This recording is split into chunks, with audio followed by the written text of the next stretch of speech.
hope that you are well. This is Morning Express. You're right in time for press review. We want to take a look at some of the top stories making headlines on the local dailies and give you a chance to grab your own paper later on in the course of the day and get further details. My panel this morning, allow me to introduce it. Seated closer to me, I have Ambrose Weda. He is an advocate with the High Court. On my far end, I have James Mamboleo. He's also a lawyer. It's good to have you with us here, gentlemen. So let's begin with the Standard newspaper. The Standard newspaper is running with Raila's fortunes change. And we've clearly outlined the new pacts that have come with the handshake. But on the Daily Nation, it's a different story. Leaders push to trim powers of the president. We'll be taking a look at this later on. But just to give an overview to our viewers at home, some of the pacts that we're discussing in regards to Raila Odinga. I'll just give you one or two. New relations with Uhuru sees state change tune on Raila's constitutional benefits. The state sends valuers to the ODM office in Capitol Hill as process starts to pay for former Prime Minister's office costs. And there are quite a number of them. This specific story, ladies and gentlemen, can be found on page 6 of the Standard newspaper. The pacts even go on. Let me just read for you so you can get an idea. Other benefits include 3 drivers, 1 personal assistant, 1 accountant, 2 secretaries, 2 housekeepers, 2 senior support staff, 2 gardeners, 2 cooks, and 2 cleaners. That's just an idea of the perks that Raila Odinga is now enjoying. Let me just quote for you what his lawyer said. Paul Mwangi Mzee, in this case Raila Odinga, is only getting what he is entitled to as a retired prime minister. I don't think there are extra privileges given to him. Mamboleo, let me begin with you. Do you agree with Paul Mwangi?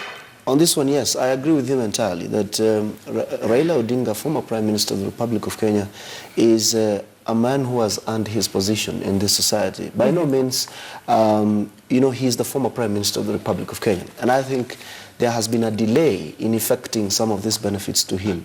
So I think, just like the good lawyer said, this is one of those things that should have happened a long time ago. Right. Yeah. All right. Yeah. So, Weda, let me come to you. This seems to also be sipping over to the cup of Kalonzo Musyoka. He seems to also be enjoying some of these privileges. I'm reminded back of 2015 when they were supposed to be given a sent-off package with his counterpart Musalia Mudavadi on condition that they are no longer active in politics. This goes on to show that this specific handshake seems to be now pouring over into the cup of Kalonzo Musyoka. It's good to be Raila's friend, even at this point in time. It pays to be his friend. I think we must be reading too much. To the extent I can remember, I've always seen Honorable Raila being driven in a government vehicle. Always I've seen him, his vehicles, government vehicles, sometimes with private number plates, but they're all. So I've always seen him with police security, although some are his relatives, but they're armed, they're officially on government pay. It is only that because he was in active politics, sometimes the person who holds the purse and the sword would occasionally frustrate them. But otherwise, you'll find that, take for instance, basic security. Every charlatan in this country, you see some governors, some whatever, they have even retired ministers. So I think the relationship has made it. You know, when you relate to the president, then the perception makes you a big person. Right. The general perception, the policemen, the people, they don't know at what time you're talking to the president. So you enjoy additional stature. So the prime minister, if you take his stature, you take now a good working relationship with the president, the respect has increased. Other people would ordinarily have frustrated him. Other people would not ordinarily have stood his way. Now clear and it looks bigger. For instance, you saw when he went to get the e-passport, the whole system was waiting for him. But before, the same system would frustrate him just to please his enemies.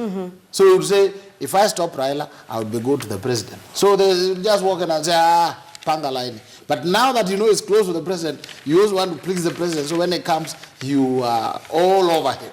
That's why it looks enhanced. But I think what he receives ordinarily he should have received them as they are. All right, so joining the conversation here on set, we have Honorable Irungu Kangata, Senator for Murang'a County, as well as Deputy Chief Whip in the Senate. It's good to have you with us this morning, Mheshimiwa. Thank you for making time.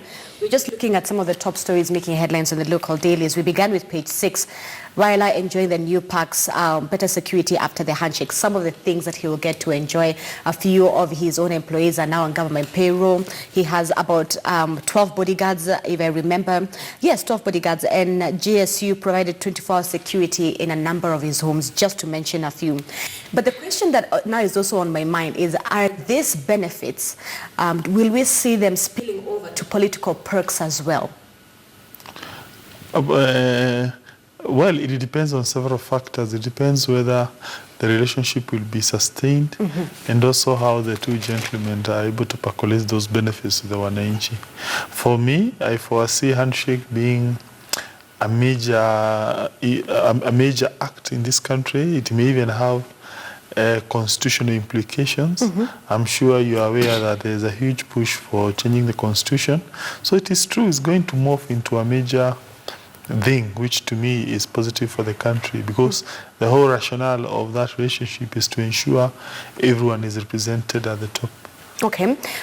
Your colleague, Senator Ledama, went ahead and said, in regards to this specific story, he said that these parks, he sees them as a way of blackmailing the opposition leader, Raila Odinga, in the sense that what if tomorrow the government wakes up and decides to withdraw the same parks? Are you of the same school of thought? No, they have everything to do with the position that he is currently holding. One is a top envoy of the African Union. So meaning, as a government, you are enjoined to provide those services to him. And therefore, they have nothing to do with blackmail. Remember, it is Raila Odinga on his own volition, on his own motion, who entered into the handshake thing. So therefore, the idea of blackmail is neither here or there. It can only be a blackmail if at all he did not request, if at all he is not a diplomat. But so long as whatever he did is out of his own motion, there is nothing like blackmail. Right. Mamboleo, let me get your thoughts on that issue, because, I mean, Weda has clearly given us a perfect example of when he went to get his e-citizen. The system was waiting for him. Before the handshake, it would have been a different scenario. So would this be used at some point to blackmail the opposition leader? Well, I can't see anything in my crystal ball which tells me how things will exactly end. But what is clear is this, that, you know, Raila Odinga, probably 1 year ago, is not the same Raila Odinga that we have now. Okay. Right? This is a Raila Odinga who was on the streets with his supporters, chanting slogans against the government, going to the extent of swearing himself in as